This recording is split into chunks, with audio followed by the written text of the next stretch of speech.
the legendary Earl the Pearl Monroe graces us in the studio. He's got a book now with Quincy. Is it Trope or Troop?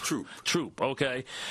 Forward by Bill Bradley. And I was just saying to Earl, who I've known for a very long time, I said, Earl, you know, if it had been talked about, you coming to New York to play with Walt, it would have been 2 weeks of straight sports talk. Can they play together?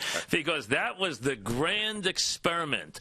The quintessential cool point guard in Frazier and the legendary one-on-one genius of Earl Monroe. And most people felt, if you remember, and we could open there, felt it wouldn't work, right? It was great debate whether you two could play with one ball. Yeah, well, you know, that just goes to show you that there weren't a lot of experts around at that time. But, you know, we both, you know, had a lot of respect for each other. And I think one of the things that, you know, really helped us out is to have a coach like Red Holtzman, because Red kind of put everything in its order, and we kind of played to that. Of course, you know, Red was such a great coach anyway, right, in how he handled players. And coming here from Baltimore was a little bit different, but actually, when you look at it, it was a saving of my career. Earl, I thought that some of the greatest basketball matchups I ever saw in my life were the Knicks team against your Baltimore Bullet teams. When you were on the Bullets, there was a matchup that was almost perfect at all 5 spots. You know, it was with Wes Unseld, Gus Johnson, who was a great player, yourself. I mean, every match, Jack Marin and Bill Bradley always each other.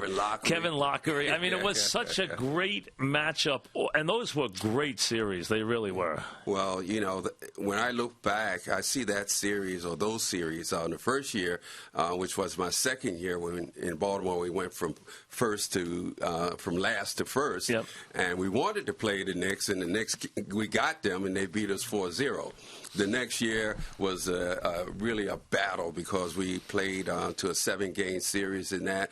And for me, that was the best series that I've ever played in. And it was all about the competition. And I think that, you know, when you're a player, you know, it's all great about winning and losing, but what was the competition about? You know, does that give you the satisfaction of winning? And the next year, of course, we beat them in 7 games at the Garden. Yep, and ran into a big guy in the finals. Yeah. We ran into a buzzsaw, another 4-0. Got beat 4-0 by the great Abdul-Jabbar, that was a rough go. He was just so overpowering in those days. Oh, you know, absolutely. Yeah, he was. But he had some help with Oscar Robertson and who was mentioned on the back of the book. And Oscar doesn't throw compliments around. So, you know, when you get a compliment at Oscar, that's pretty good. You know that? Question. If you know Oscar, he doesn't throw him around.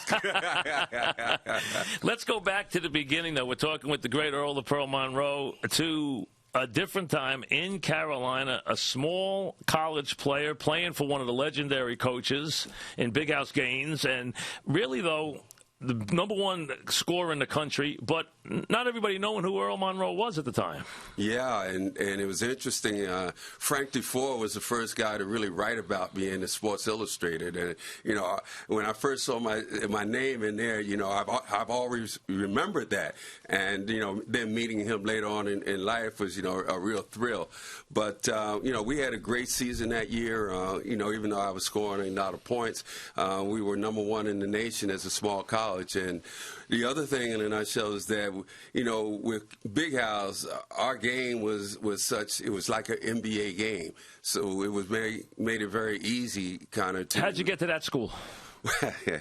Well, I actually wasn't going to go to college, and I wanted to play in the old ABL. Right. And that league folded the year I stayed out, so I had to go to Temple Prep. And while I was at Temple Prep, a guy came up to me, Leon Whitley, to ask me if I wanted to go to Winston-Salem. Now, he had played for Winston-Salem, Coach Gaines, and back in those days, these were the scouts.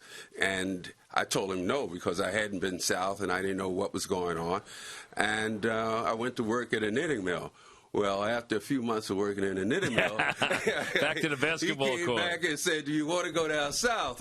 And I said, "Yeah, you know, if my man could go with me, I'm gonna pack up and go." So that's how I got to Winston-Salem. And you can talk about even such a different time. And here's Earl sitting here right now, and talk about brushes, even with the Ku Klux Klan. Even, I mean, that's amazing that you could be sitting here right now and even be talking about yourself and the Ku Klux Klan. Well, you know what's so amazing about all this is that, see, when you look back at things, everything becomes funny. Right. You know, it wasn't funny then. It was funny then. You know, I was going from North Carolina to Virginia to visit a girlfriend of mine, and when I got into Danville, Virginia, I'm driving down the street and I see lights flickering in front. I see lights flickering in the back. I'm wondering what's happening. Then I realized I'm in the midst of a Ku Klux Klan rally.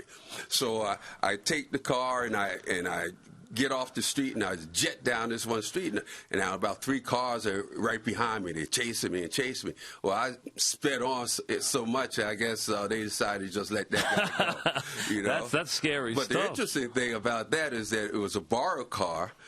The car didn't have any brakes. So I had to use the handbrakes to stop the car. And if the car doesn't stop, you know, immediately, I had to open the door and take my left foot and drag it on the ground. That's like anything to stop. You know what? You were glad it went fast, though, when it needed to go fast. Oh, no question.